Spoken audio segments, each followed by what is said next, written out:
Learn to be super successful. Subscribe to my channel, Meathead. You don't have to be an alpha male to want to protect your family. Okay? That should be inherent. Unfortunately, it's not, but it should be inherent. You want to protect your family. A lot of the kids, the poor people that got killed from the Gaza thing, the parents and grandparents were trying to protect their family. The right thing. Okay? But when a woman gets raped on the fucking subway, 42 people are there watching these three guys rape this old 55-year-old woman in New Jersey the year before last. 38 of them took pictures with their iPhone. Nobody helped. That's beyond my comprehension. I can't compute that. But it happens all the time. Why doesn't anybody step forward? And there's a reason, well, I mean, if I'll get sued, I'll get this. I mean, human nature should want to help the old lady. But it doesn't happen. It doesn't happen.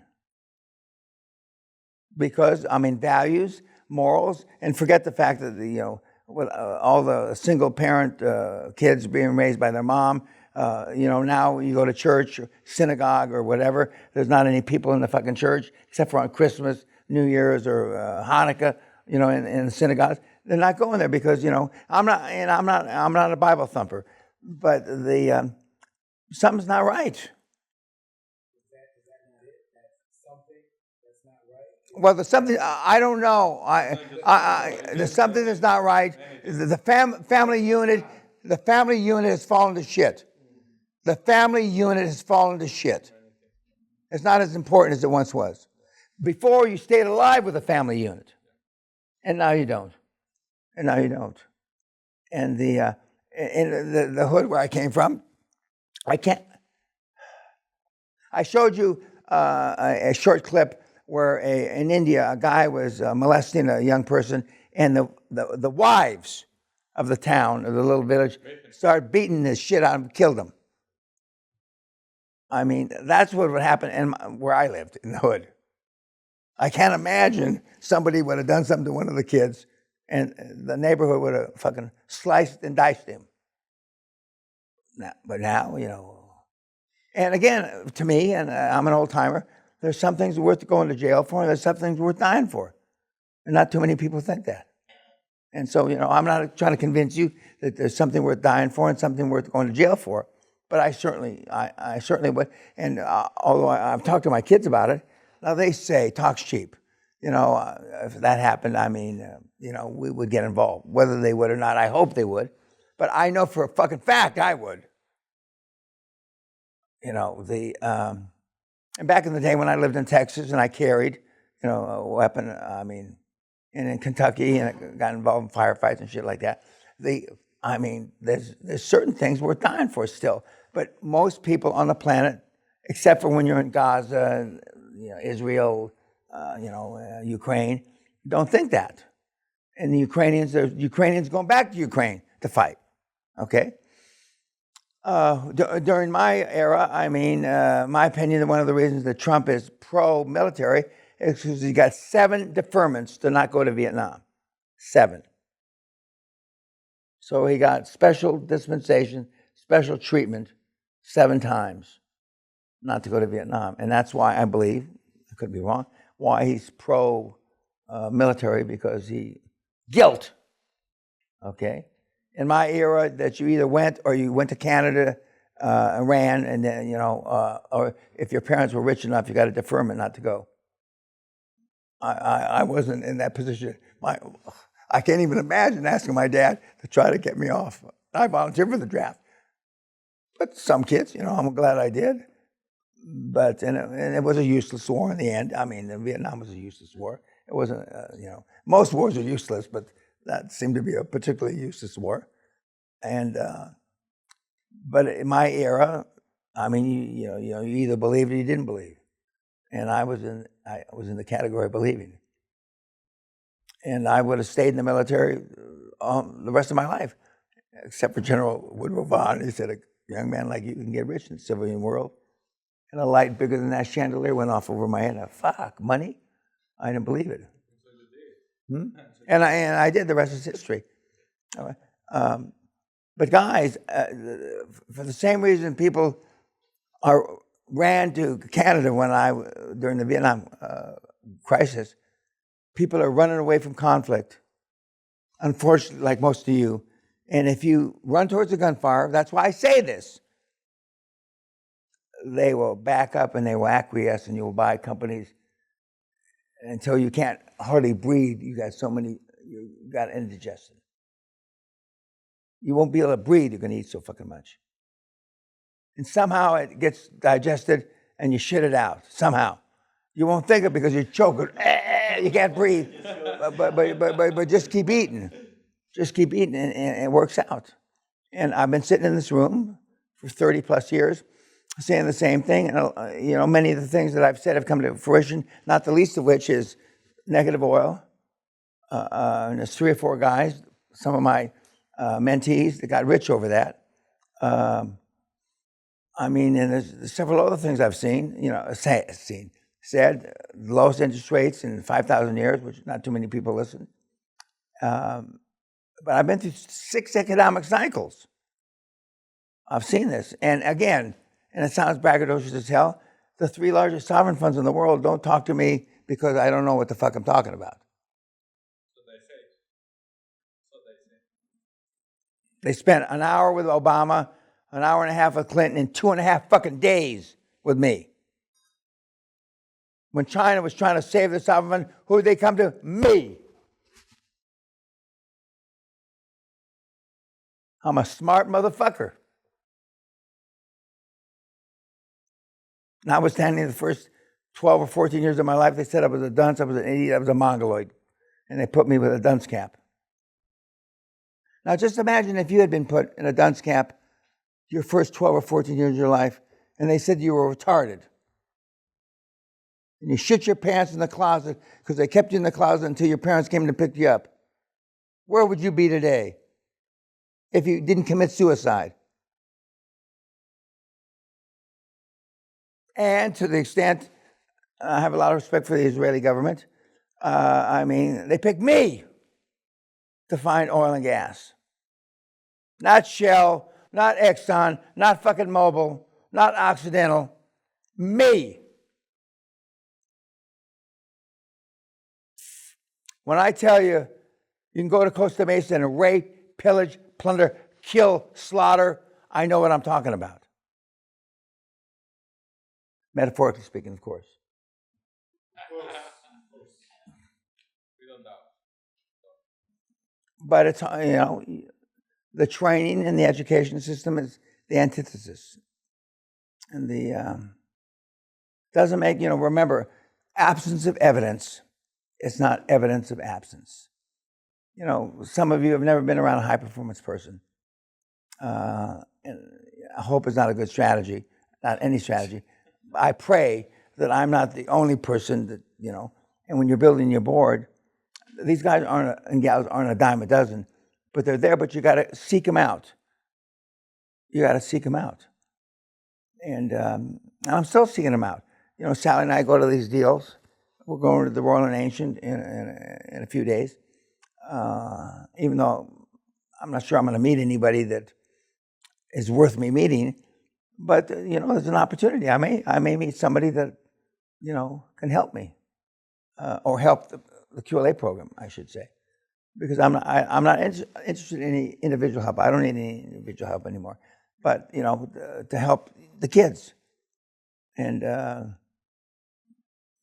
but if I never discovered anything else, and I didn't discover government contracts, God Almighty, it's a gilt-edged panacea.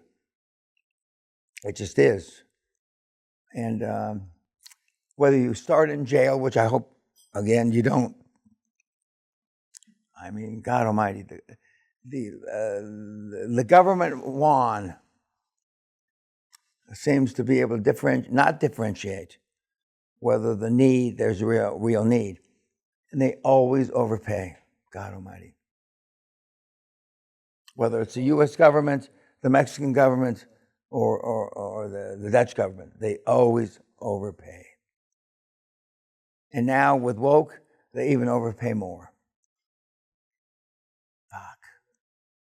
And it's a license to steal legally. And you've heard, I could have had, somebody suggested a year or two ago, I have enough webinars, as EJ will tell you, that we can start with webinars all day long, 5 days, and never me talk. I like that myself personally. I could just sleep and come, and come for dinners. But we've got a gazillion of these guys. Although my spigot is dwindling, because a lot of the guys, especially since I said I'm going to wind it up, they have less incentive now to come forward and willing to help you. But I mean, there's a gazillion of these guys and a few gals that are willing to share. And 4 or 5 times a year we get like the black guy, or Gabriel for that matter. And they think they owe me, and they really don't. No, none of these people for YouTube don't owe me shit. Okay, but I do appreciate when they come forward. I do. But back in the day, 30 years ago, we didn't have all these people. All we had was me, and because of my obnoxious personality, it was hard to sell. That was easy, and because I am an alpha male and I, got a big mouth. It was hard for me to sell. But these guys that you saw in the last week are far cries, with 1 or 2 exceptions, from alpha males. They're just regular dipshits like you. I emphasize the dipshits. And as Jason and Tony said, the Goomba boys, you may think he's full of shit. You may think we're full of shit, but the shit really works. I don't think anybody questions whether it works or not. The question is whether you can make it work for you. That's the real question.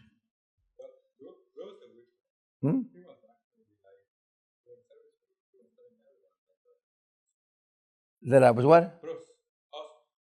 Well, I have been. I've been a rock star a long time. I don't need anybody to tell me I'm a rock star. Yeah, but Bruce Whipple is at the soft end of the continuum. He lives in a cabin in, notwithstanding his great-great-great-grandfather signed the Declaration of Independence. He lives in a cabin in Maine. I live here. There's not much comparison. Yeah, he does. He does. He's also the 4th or 5th cheapest white man I've ever met. You don't have to spend your money. You can keep it. And I think he's got some of the money that the guy that signed the Declaration of Independence inherited from. But you don't have to spend money. But he's a smart guy. He's a smart guy. But all the gurus that are out there with a podcast, nobody lives like this. Nobody. One, because they can't afford it. They have no fucking money. They haven't done any deals. They haven't created billions. So if I were you meatheads, which I'm not, thank God, I would listen to people that made some fucking money. I've been here 40 fucking years. In my next life, I'm going to come back as a crop duster in Delaware. I'm going to come back as a crop duster in Delaware. And, 4 or 5 generations ago, and I wind up being your great uncle. But I used to be jealous of, I used to have a chip on my shoulder bigger than this room because I didn't go to the right school, and I was pissed off that my parents were fucking peons, and they were. My relatives are all peons, but the first Harvard guy I fired, and then I fired an Oxford guy, and then a Cambridge guy, and then a Penn guy, and then a Yaley. I especially like firing Yaleys. I don't know what it is about Yale, but they got their thumb up their ass about being a Yaley, and whereas and then I realized that even though I missed out, and I think I said this, I'm gonna say it again because I enjoy saying it. In 2020, Dr. Phil struck me off his show. I was going to be interviewed by him. He struck me off for whatever reason. The same way as Kat would attest to, I got a letter from Oxford. I'd have been accepted to go to Oxford for the summer school. And some deputy dean or some shithead said that basically that you're more qualified to teach the course than attend it. Yeah, and so I got unaccepted to go to Oxford, which actually did piss me off, because I wanted to go to Oxford, get some units. Yeah, well, not so much for a diploma, but they decided I would be too disruptive. No, they didn't say this, but it was, if you read between the lines of the letter, and Kat organized all this, and so I had very little to do with it until the final letter where they told me to fuck off. And You will go choke guy. well, I might have choked the guy, but they had ambassadors and all these kind of people that were going to attend the course, and so I got struck off before I had a chance to attend Oxford. And I already bought Oxford sweatshirts, and so now I don't wear outside. I just wear in the gasol. But I was looking forward to that because I wanted to see how smart these fuckers were. No, I know they're not. But I mean, I wanted to see how smart they were, but I never got the chance. And so I still remember. Do you remember Kat? You came in to tell me, and Kat felt worse for me than I felt, because I didn't get to go. But Sally and I were going to go down there. We were going to move to Oxford, and we were going to buy or rent a place while I went to school there, and be part of the community. And then they told me to fuck off. Yeah, it does. I swear to God, it does. And it's like when I lost the election massively, and our daughter was here. I mean, she felt bad for me, that Dad, and I said, it's all right, Kelly, it's just part of life. I mean, fuck, don't worry about it. It lasted about an hour, and I was back to work. I didn't like spending 22 months not getting elected because that's not part of my lifestyle because normally I win at stuff like that. But so I can't say that I can't remember the last time I lost because I just lost it, a few months ago. But you guys, because of your emotional bank accounts, would suffer. When there's a big hiccup in your life, because of the self-esteem and self-confidence, you suffer because you do not, you suffer from empathy and sympathy. And those are just, for whatever reason, I don't. And I never have. And so If I may say something, I'm a fucking Latino and family is really important for us. What I identify that is for everyone. We are really fucked up, but for everyone, it's really bad. Family. Correct. But Latinos aren't the only ones that are fucked up. I mean, there's other ethnicities that are also fucked up. Yeah. And you interact and you have sympathy and empathy. I have sympathy and empathy for the lady that got raped and 42 people didn't do anything. I might have got hurt, but there was no fucking way. I'm not going to jump at those we got. None. Yeah, well, mine is a real. Mine's real. So, and only recently during my when I was running for office did I have security. Only at the last part of it. And I had 5 or 6 or 7 ex-retired Scottish cops, etc. Because the schools where I went to speak, they said we're concerned about your security. And back several years before I ran for office, when I went to Toronto grade school, they said they were worried about my security. So I brought a cricket bat, and this is on YouTube. And the 450 kids. And I had the cricket bat on the podium where I spoke. And then during a pause, maybe the third row, somebody, little guy, Asian guy, asked me why I had a cricket bat with me. And I jumped on off the stage, and I said, because they told me that I should be concerned about you guys hurting me. And so then somebody naively, 2 guys over, said, well, what are you going to do with a cricket bat? And then I moved a little closer and I said, because the first 3 or 4 or 5 of you, I'm going to take your heads off. And they all, this is Canada, and about 60% of the audience was Asian. That surprised me, University of Toronto, which is a good school. And so, but they treated me fine. You know, I didn't have to use my cricket bat. So I only took it to a couple of my talks. But now, I mean, although, what university did I speak where they took their clothes off, Kat? Exeter, fine school in the UK, and the girls got naked.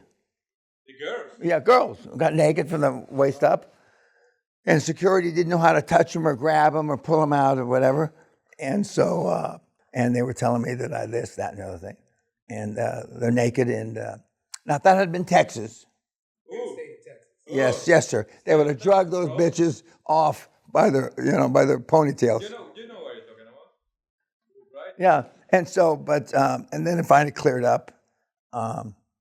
But the girls, they were talking just shit. But anyway, but they got naked, and I thought it was funny. The other question. Oh, most of the news you hear is not accurate. I won't call it fake, but it's just not accurate.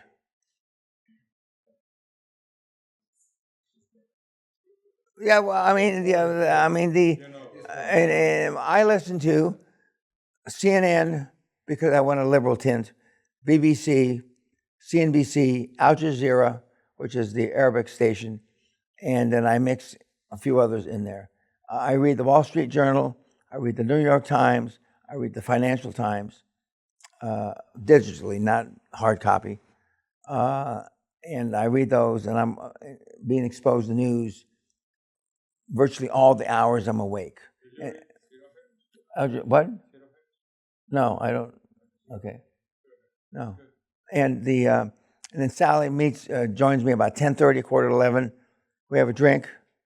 We don't drink until then. We have a drink, and then we watch a movie or something on Netflix till about 12:30. And then she goes to bed, then I go to bed. I finish up my emails from other parts of the world between 12:30 and 1:30, maybe 1:45, because I'm still involved with people all over the planet. And just as Gabriel said, I'm active. I respond. But Kat, Kim, Thelma, Vinica, filter the shit I read. Filter. Kat is the closest to my alter ego, and she's been with me since she was an intern at university. Right? Yeah, long time. She's really only she looks 25, but she's really only 8. I've just aged her over the years. Okay, and her husband has been with me since when? 14 years. Okay, yeah. And so the 14 years, and and now they're married about a year and 2 months, year and 4 months, something like that, and they will settle here. Part of the family now. Yeah, well, they are, and we went to their wedding a year ago, August. To the best of my knowledge, we were the only white people at the wedding, I believe, and we were the only non-midgets. And when they took the wedding pictures, I had to squat down because it looked disproportionate because of all the other Filipinos but they've done great for us. And we have a few other. We have still a contingent in the Philippines.